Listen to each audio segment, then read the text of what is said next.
Everyone, for episode 41 of the Rental Roundtable. We had on Jay Tyrell out of Minnesota, another guest from Minnesota, founder of Northern Safety. He does equipment training for independent rental companies. He's been in the industry for several decades, working on the maintenance side of equipment, on the safety side of equipment. We've never had anyone come on and talk about the importance of safety and training, and we go really deep into that.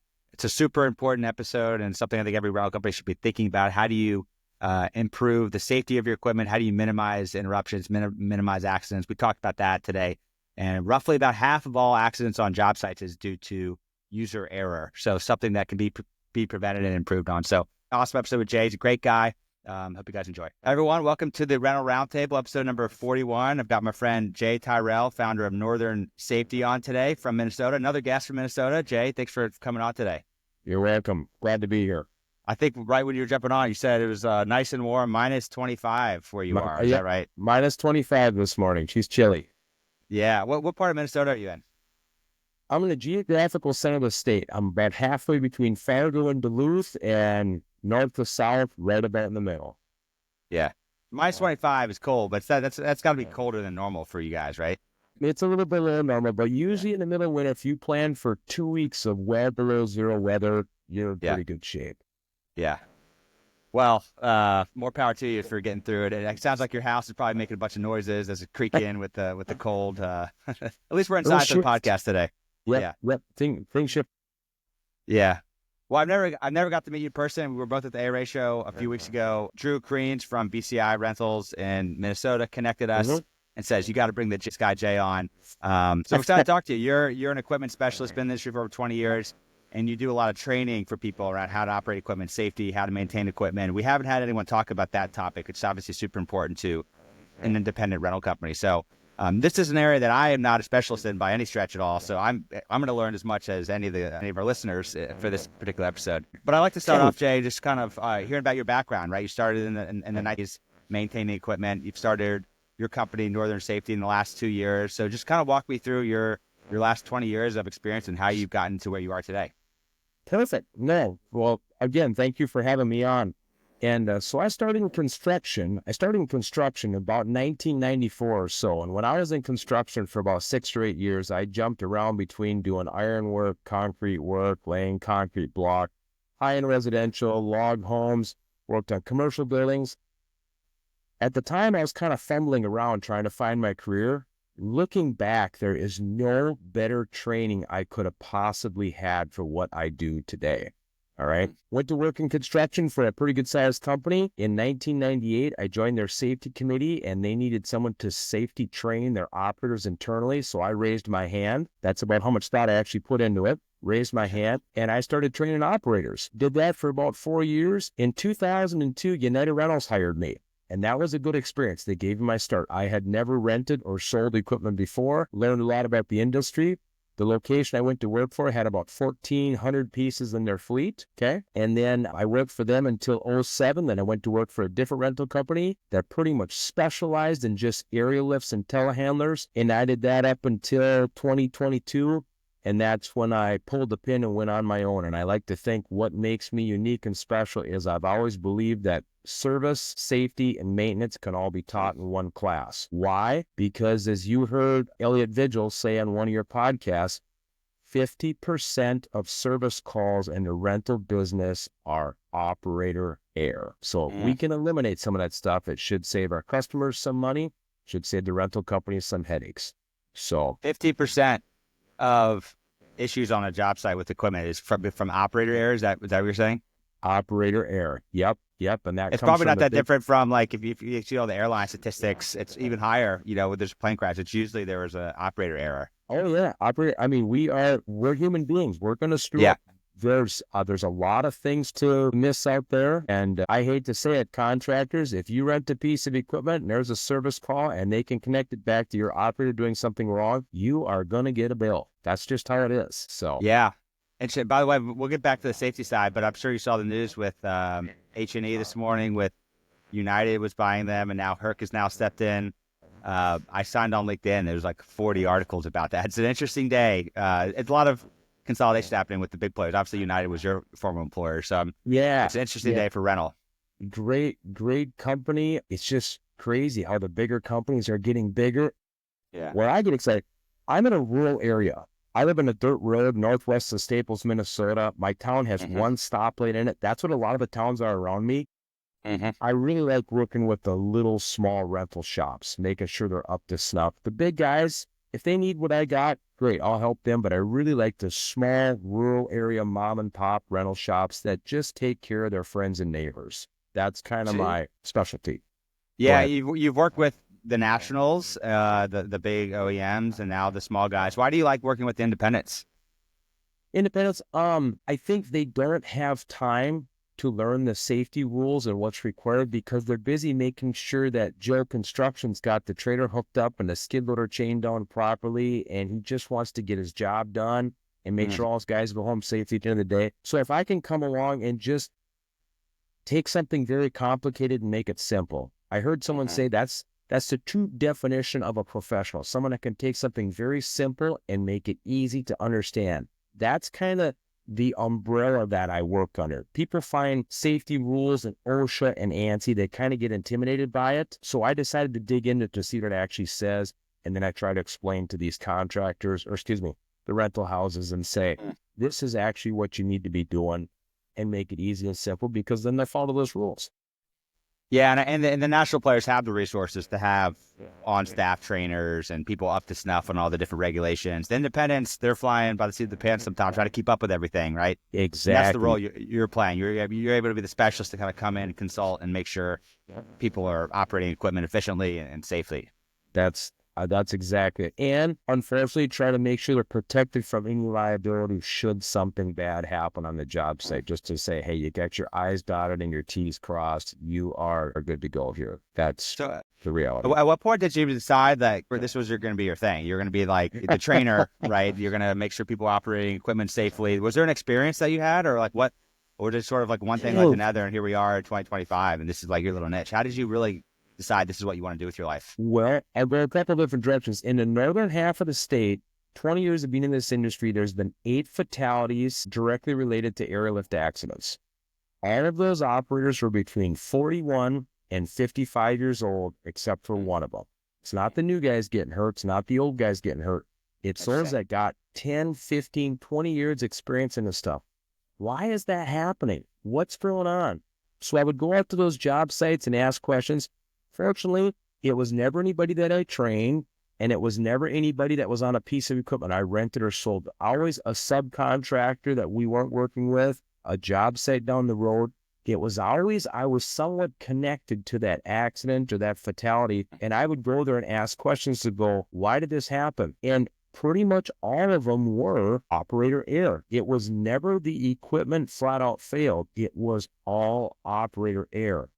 So then, set that aside for a little bit. I'm a train-to-trainer through Skyjack, Genie, JLG, and United Rental Rides, and the Minnesota Safety Council.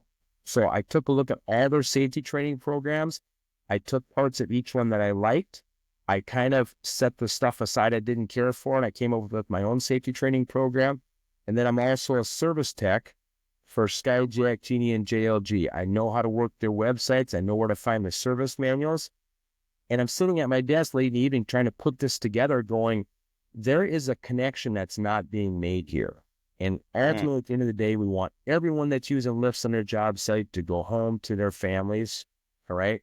And so a couple years ago, I kind of had a restlessness in my heart, and I thought, I can do this. I can make a company and get out there and safety train. And honestly, I just kind of started driving around and knocking on doors. There's a little more to it than that, but I got a hold of, I'll just kind of segue for a minute. People get really intimidated by the safety rules. So I got a hold of this big book right here, the big OSHA book. I'm sure everybody's read this, okay? Yeah, that's some nice speech reading right there. Yeah, it's actually pretty easy to understand. Aerial lifts falls into section 1926.453. If you read through that, okay, stay with me here for a second. You read through this, it's going to refer to ANSI 9 times in the first 2 paragraphs. People don't realize there is a copy of this in every single aerial lift that's out there. Now, I know the wording's coming through backwards because of the video thing here, but there's a copy of this in every aerial lift that's out there. Every rental company should have their employees at least read through this one time, because this is the rules that they need to follow. It's not complicated. So there was some confusion about this back in 2000 when ANSI changed some of the rules regarding area lifts. I put together a cut sheet. Looks just like this. And I printed off hundreds of these and would cover job sites with them. I would drop them off at offices. I'd cover the job sites and say, hey, here's the new rules. Here's what they say. If you're following them, great. If you're not, give me a ring. I'll help you out. Sometimes it turned into training. Sometimes it didn't. I enjoy sharing this information, but I tried to simplify it. Now, this is directly related to aerials, forklifts and skid loaders and stuff. That's a little different category, but this is the one I got a lot of questions on. Like I said, the 8 fatalities in the north central part of the state since I've been in this career were related to this stuff right here. So that's kind of where my passion came from, is just making sure everyone went home at the end of the day. Yeah, that's the real purpose, right? Since 8 people, those are real people's lives with families, et cetera. And those could have been, in theory, prevented with the proper training and people aren't going to be perfect, right? But like, that's sort of what your purpose of calling here is. Well, and bouncing off what you said, there's a job site, there's a fatality. Okay, that's awful. I've seen really qualified superintendents quit because they just couldn't handle the atmosphere in the job site. I've seen good job sites shut down for a week, send everybody home, no paycheck. The attitude on the job site, after that, people just wanted to get their job done and get out of there. They didn't want to be there anymore. A workplace accident has such a ripple effect. It affects everyone. It can be one trade, but it affects the electricians, it affects the tinners, it affects the plumbers, it affects the sprinkler guys. It affects everybody on that site. And I thought, I can't just sit back and think about my commission check. I got to actually try to do something here.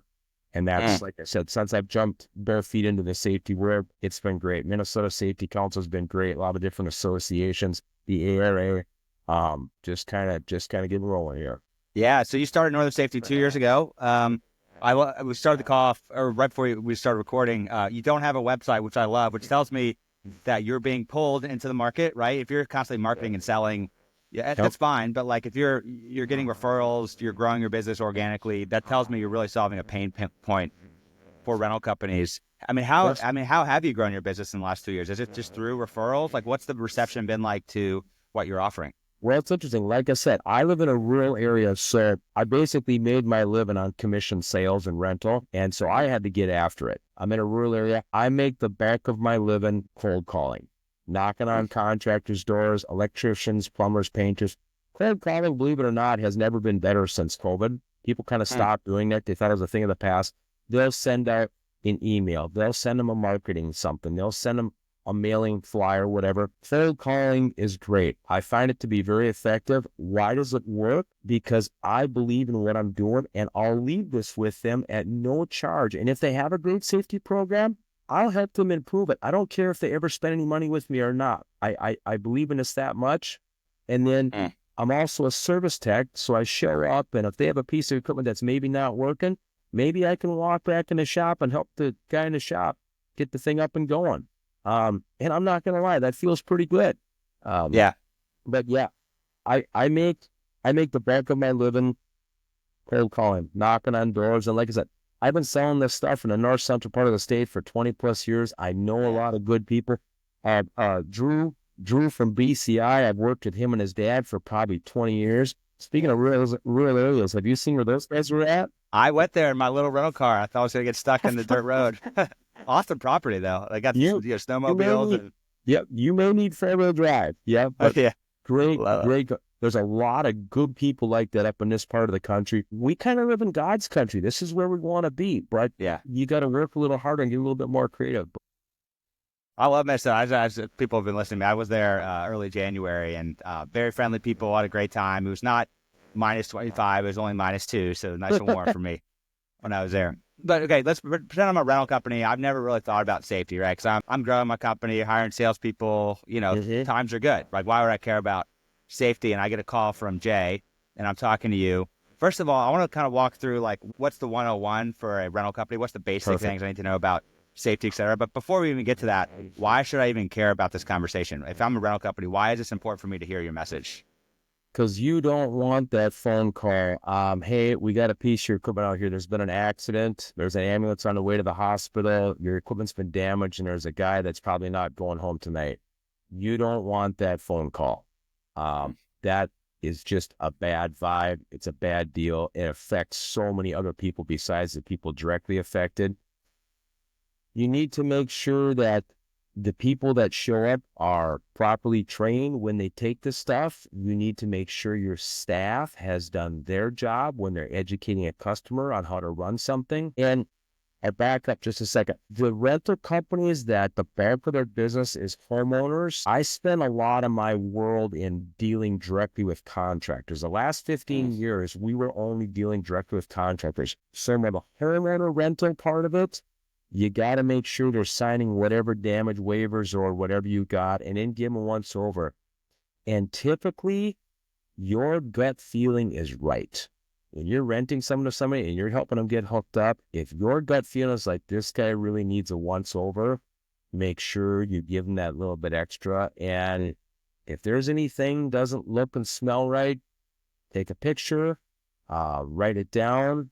I watched your podcast on equipment theft. Yep, that's part of it. He said that too. Your gut feeling lots of times is right. So that's on the homeowner end of things. When you get into business to business rentals, the damage waivers and stuff like that, and the certificate of insurance, that's all important. Asking that contractor, have your employees been properly trained or formally trained is the exact wording. Can you show proof of a formal training?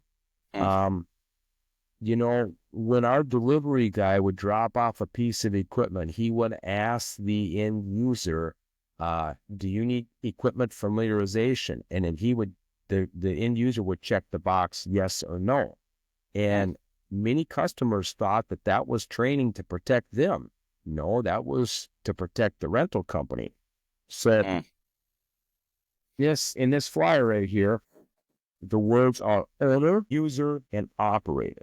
The rental company is the owner. The company, Joe's Construction, that rents the equipment, is the user, and then his employees are operators. Owner, user, operator. So that's kind of where it's at.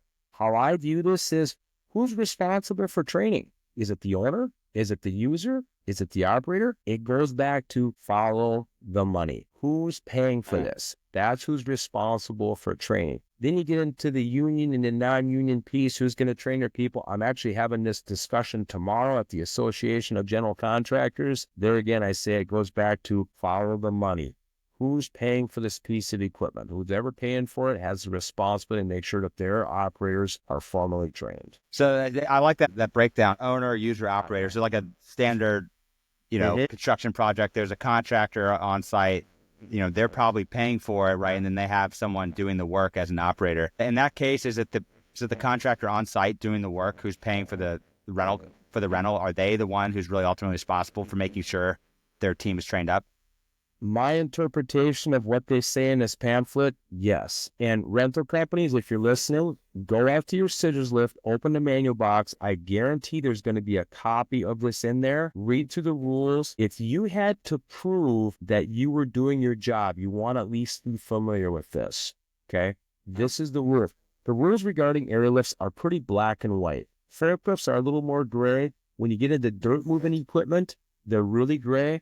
I've got a heavy equipment, a technical school right down the road from where I live. I actually went and talked to those guys, and they said, yeah, the rules regarding heavy equipment are pretty gray. You always need to show proof of a formal training. If you ever do any training, have a sign-in sheet. Have pictures of your operators training. You get a sign-in sheet, and you get pictures of you training your operators or setting up a training, that's pretty bulletproof. It's pretty good. But regarding aerial lifts, everything's right here.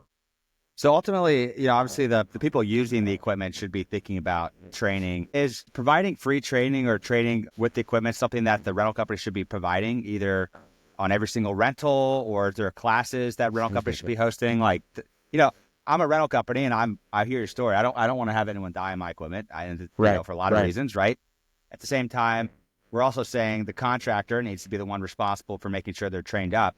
I don't want to pass the buck, though. I want to make sure we're doing our part as a rental industry, as a rental company. What can rental companies do to really make sure that they're setting up their users and operators for success here? So that's paint with a pretty wide brush. So you got a little rental company in a rural area. Yeah. Yeah, somebody shows up to rent a skid lift or a scissors lift. You want a backup. A scissors lift, every air lift that goes up the door, they should be familiar with upper control, lower control, emergency let down. Skyjack, Genie, JLG, Snorkel, Mac, Hirat, they all have 3 ways to operate those lifts. Every homeowner, every small rental company should know where those 3 ways to operate that lift are at and know how to use them. Okay, now we'll shift gears. Big company, got 1,000 pieces in a rental fleet. You got a big account you are trying to crack into. It'd be the first rental. Maybe an incentive to get them to use you is we offer some free training. The value of operator training for area lifts is about $300 an operator. If you Google it when I'm done here, that's about what it goes for, $200 to $300 an operator. That's what Sunbelt charges. That's what United Rentals charges. In my past employers, we used to offer training for free whenever someone would buy a lift. I didn't find that necessary after a period of time. And like I said, I'm able to bring some real value. And like I said, in my trainings, I do mix in a little bit of service and maintenance. I try to bring some real value because training a brand new operator who's never run a piece of equipment, a lot of companies view it the same as training Bill, who's been running the stuff for 20 years, and he's a journeyman at his trade.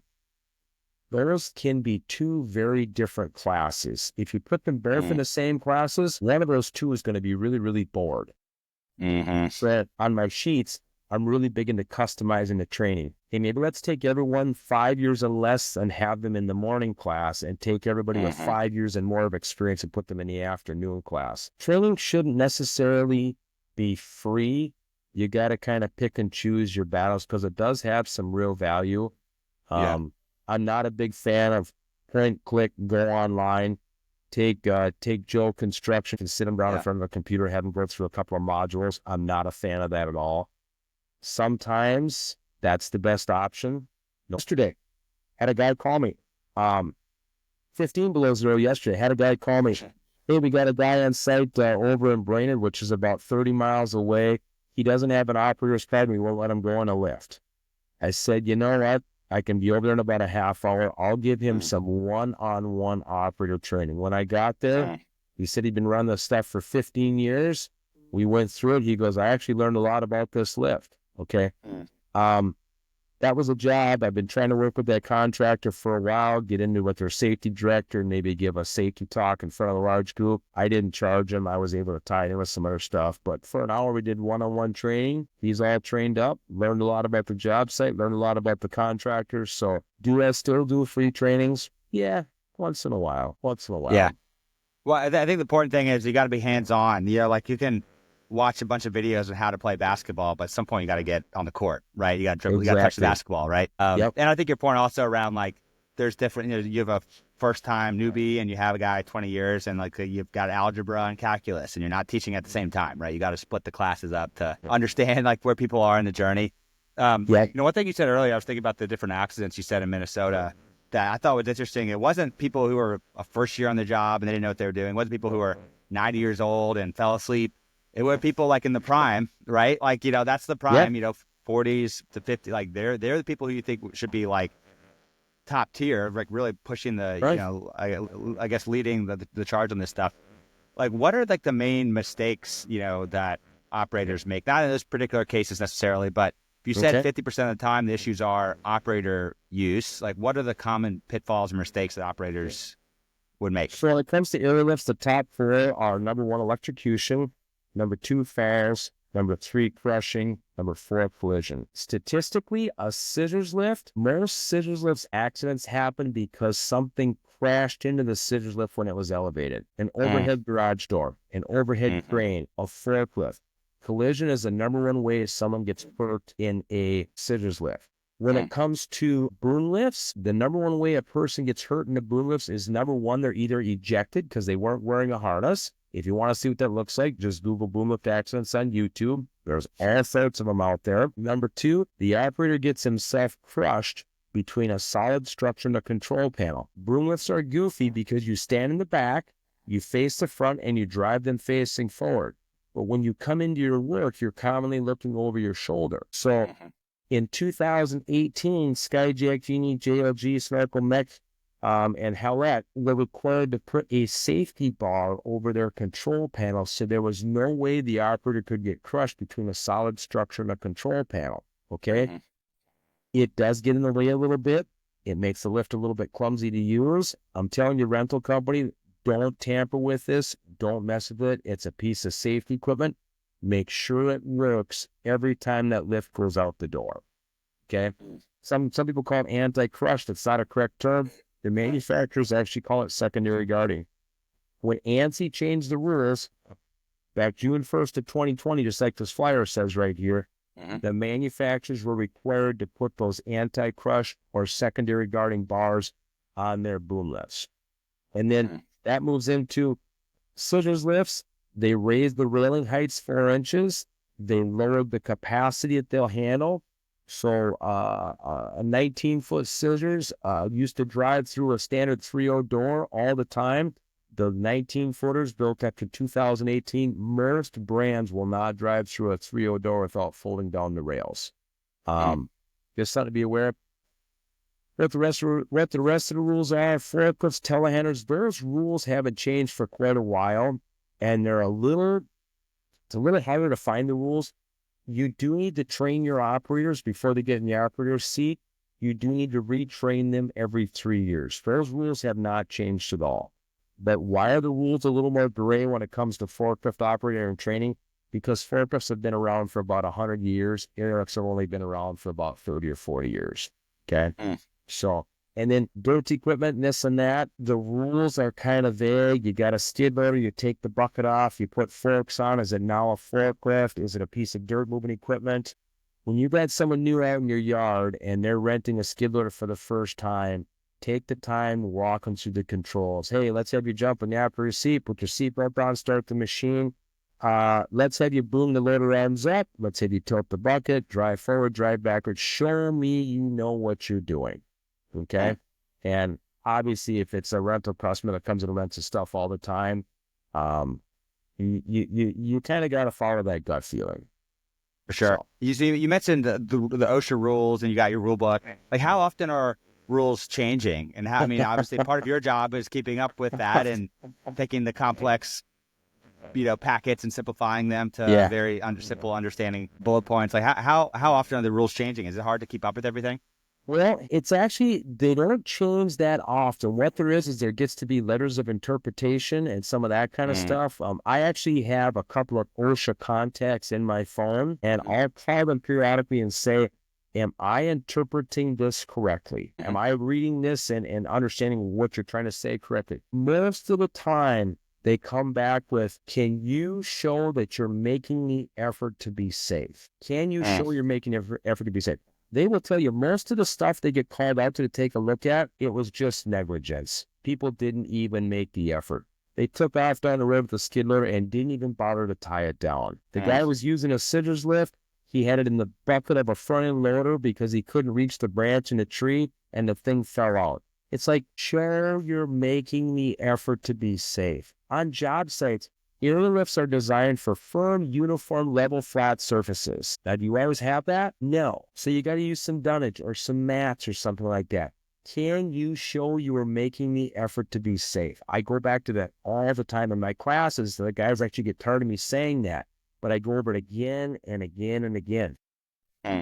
Harnesses are not required on scissors lifts from the manufacturer. They're recommended, but not required. Well, all of a sudden, you got to go up in the rafters of a building, and because of the distance of the rafters and the rails, you can't reach your work. Go put a harness on. Go put a harness on, tie off somewhere up there, get up there, do your work, come down at the end of the day. You went home at the end of the day safely. Your coworkers went home at the end of the day safely. I'm making the effort to be safe. It takes just a few minutes. Okay? So a lot of it's not rocket surgery. It sounds like it's like, there you get the training, but a lot of it's just being intentional, thinking about it, making sure you're being safe. I think that hard part is, I've got little kids and I'm constantly watching them make sure they don't run out in the street, and but it takes 1 second to not think about it and something so you kind of always have to be thinking about safety as a parent. I imagine operating equipment, a lot of the battle you're fighting is not necessarily like they don't know what to do. A lot of times they probably know what to do. It's just kind of how do you keep that top of mind? Like, So how do operators continue to think about safety when it's hot outside and 1,000 things are going on and they're going to cut this corner real quick because it's going to take a second? Right. Man, how do you make sure safety continues to be top of mind 24/7? Because it really only takes one slip up for something bad to happen, right? Well, that's interesting. So I'm so glad you went here with this, because you're up in a scissors lift working. You're 30 feet in the air. You're in a warehouse. You're a pipe fitter. You've got your hearing protection in. You've got your safety glasses on. Maybe it's chilly in there. You got a hard hat liner on. You got your hard hat with your chin strap, which, by the way, that's coming here real soon. Chin strap, hard hat. You got your PPE on. There's 50 other lifts in the building with motion beepers on them, and there's a lot of noise, and you're zoned in on what you're doing. You're a professional. That's what you're paid to do. You're zoned in on your work. You're not paying attention to the guy who just jumped behind the steering wheel of a warehouse forklift and he's unloading a truck, and his goal is to see how fast he can get that truck unloaded. You're not necessarily paying attention to that. I tell people all the time, if you're working in a high traffic area, take the time to barricade yourself in. Rip it off. Put a little caution tape around there. If you got a company truck, park it in the way so that they at least hit the company truck first. Nothing drives me nuts more than when I see these bucket trucks working out alongside the highway and they got a few cones set up and the guy's company truck is sitting off in the ditch. Why don't you park your company truck up on the shoulder so at least they hit that first, okay? Yeah. So back to answer your question directly, when it comes to running anything with a motor or an engine, you want to look around you. Before you make any kind of a move, look around you. Believe it or not, coming down on top of something with an aerial lift is a pretty common way to damage equipment and damage the building and actually injure somebody. Looking down before you go down, looking up before you go up, pre-task planning. Let's just take a quick little walk around the job site. Maybe there's a better way to access that area. Is there any old septic tanks back here? Is there any old manhole covers that have been covered up? A lot of us just comes from walking around job sites, seeing a piece of equipment that was in an area stuck where it shouldn't have been back there, going, there was no reason to drive around this way. They should have went around this way. You know, why'd you go back there? I don't know, I just thought it'd be the easiest way to get my work done. It's like, nope. I tell people, I made a great living renting and selling equipment, and the back of that came from just walking around job sites. Go to the soup's office, get his permission to be there, walking around job sites and asking questions. I learned a lot from my customers and just observing. I think you made a great point though. Like, you know, if you're a pipe fitter, you're saying, I'm got my helmet on, I'm like locked in, I'm doing everything right. But what you miss is like, how do you optimize for the entire whole, right? Because there's like 50 other people moving stuff around and you're going, I'm doing my job. But like, well, you have to think about how does that impact other people, because it sounds like a lot of the accidents are actually potentially people working on top of each other, interacting with each other, not necessarily the one person on their own. It's a complexity of 50 different people, 50 different pieces of equipment, all the permutations of what can happen. That sort of mess together is actually what creates the recipe for accidents, more so than someone not wearing their helmet. Am I hearing that right? Yeah. And this comes from, you know, the biggest job site I was ever on, there was 700 construction workers there. At the high point, I think we had 215 pieces of rental equipment on that job site. Everybody's focused on what they're doing. They're all paid professionals, but you got your hearing protection, you got your safety glasses on. You're zoned in on your work because obviously that's what you're paid to do. And you kind of tune out everyone around you. We're guys, we have a hard enough time focusing as it is. So when we're working on everything, we kind of tune out everything around us. But as long as you're not moving anywhere, you're okay. But when it comes time to go down for break or whatever, or go back after break and do your work, look around, look up. Hey, something doesn't smell right. Something doesn't look right. Hey, that guy's getting awfully close here. One of the things that used to drive me crazy is a multiple-story building. They would ask the engineer, is it okay to put lifts on that building? Yeah, you can have 119-foot electric scissors up there. Okay, no problem. Electric scissors, a 19-footer weighs about 2,800 pounds. Okay, the floor is rated to handle that. You get the plumber, you get the electrician, you get the fire protection guy, you get the tinner. They all have their own electric lift, and they all drive them into the same area. Now, is that floor rated for that? Now, fortunately, there was never a tragedy related to that, but it was always a concern of mine. Aerial lifts are heavy. They are. By the way, there's a tag on the back of each lift tells exactly what it weighs. So, it's interesting. It's the combination of these things. Like if you're NFL wide receiver and you run your post route and you're like, I ran my route perfectly. It's like, well, what you missed was the quarterback got pressured and he escaped out of the pocket. And if you had been paying attention, you should have blocked that guy, not kept running a route, right? And so I think part of this is being aware of everything going on Yeah, around you. Right? yeah. It's like, yeah, it's kind of being prepared for the unexpected, you know? Yeah. Absolutely. So talk to me about the OEMs. You earlier mentioned some of the things they're doing to make equipment safer. You obviously worked with a lot of the OEMs with JLG and Genie previously to starting Northern Safety. What are the OEMs doing to make equipment, I guess, more safe? And are they interacting? Are they working together? Or are they all in their own silos trying to optimize their equipment? Yes and no. So basically, the American National Standards Institute, have you seen how many times I've pulled this up here? I refer to this a lot. Rental guys, go out to your lift, open the manual box, and at least browse through this so you're familiar with what it says, okay? Yeah. So ANSI back in 2018 required manufacturers to build lifts to a different standard as far as capacities, railing heights, this and that. It's good stuff. It's safe stuff. It's extremely reliable. But like where a pipe fitter in the past would always rent a 19-footer to get his work done. The new 19-footers will not lift over 500 pounds, and they won't go through a 3-0 door without folding down the rails. He might need to spend the money for a 20-footer instead, because a 20-foot electric scissors will lift 800 pounds and will fit through a 3-0 door without folding down the rails. Now, that might kind of sound like I'm splitting hairs, but if you're renting 30 lifts in your job site for your crew to get their work done, having 2 guys in one lift lifting a piece of pipe in the air versus renting an individual lift for each of your guys because of the capacity limiters, it's just a little bit of a change in thinking. And hopefully you've got a good sales guy that's working with you with your rental company, because he should be educating you on all this stuff. It's knowing the new fleet, knowing what's out there. All electric scissors lifts, the level sensors are 1% side to side and 3% front to back. All boom lifts are 5% side to side and 5% front to back, okay? Those are little things you can share with your customers that will help them get their work done and add some real value, okay? So to kind of answer your question, ANSI has done a nice job in the fact that they kind of made this stuff all the same as far as the safety requirements. All boom lifts will have secondary guarding or anti-crush over the control panel. All the scissors lifts will have the 34-inch tall, 33 or 44-inch tall rails, I forget what that is, and then I'll have the big capacity sticker right in the back. I mean, it's pretty obvious if you just take the time to look for this. And most of the manufacturers have some sort of a safety training program or whatnot. You usually have to go to their location unless you have a very large group of people. But yeah.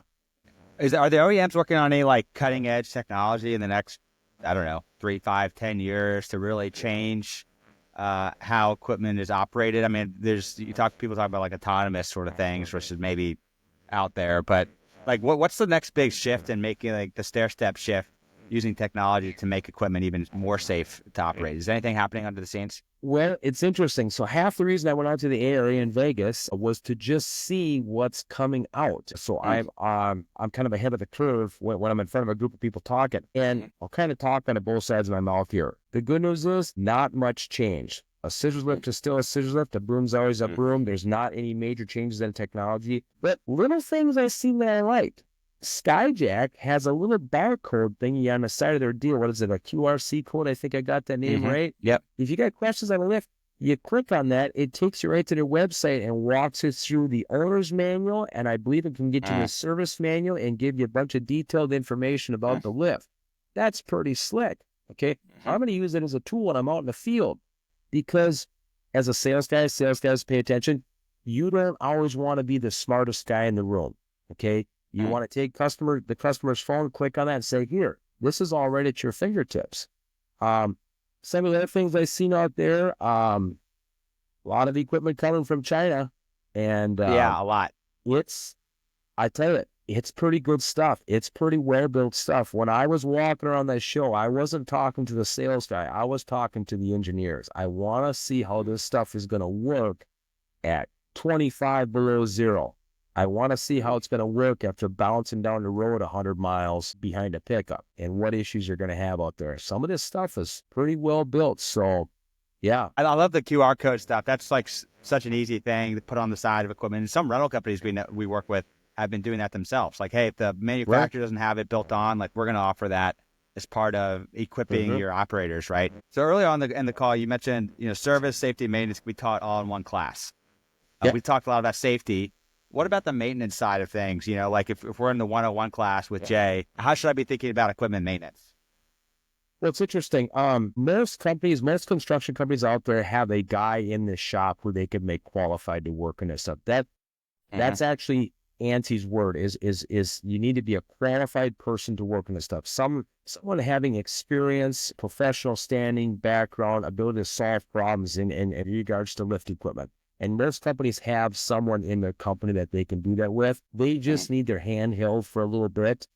When you're working on this stuff, I'll go two ways here. When I'm training operators, I don't teach them how to rebuild the hydraulic system. I teach them how the pothole bars work so their lift can drive at full stroke when they're doing their work. By the way, all scissors lifts should be able to drive at full stroke if they don't have outriggers on them. Okay? There's pothole bars that drop down. They need to know how that stuff works so when they're on site and that quits working, they can go down and take a look to say, okay, there's a piece of insulation or a piece of wood caught in this pothole bar. All right. So, like I said, I don't teach operators how to rebuild hydraulic systems. Usually in that class, there'll be somebody there that says, I work on cars and stuff on the side, and I used to be an auto mechanic, or I was a diesel mechanic. Great. Let's go talk to the owner of the company to see if we can make you a qualified person to work on this stuff. Get the Mhm. makes and models of your lifts, take them back to the shop, get on the computer, get the manufacturer's inspection sheet, that kind of stuff. Let's make sure that this equipment is going out the door as safe as possible, okay? So as far as a rental company, I'm thinking about a rental company with 80 pieces in their yard. They got some Skyjack scissors. Mhm. Let's get a hold of Skyjack. Let's see what they say. Let's get the makes and models of this stuff. Go to the website, download the inspection sheet, do the paperwork, get that thing inspected, put a sticker on the side, send it out to the door to make sure you have dotted all your I's and crossed all your T's, just in case that phone call should ever happen. So, does that kind of answer your question? Yeah, for sure. And a lot of what you're doing is connecting dots. It sounds like you've had Connecting dots. 25 years experience doing all this stuff. You know where the bodies are buried. You're just saying, connect this and this. Here's your answer, right?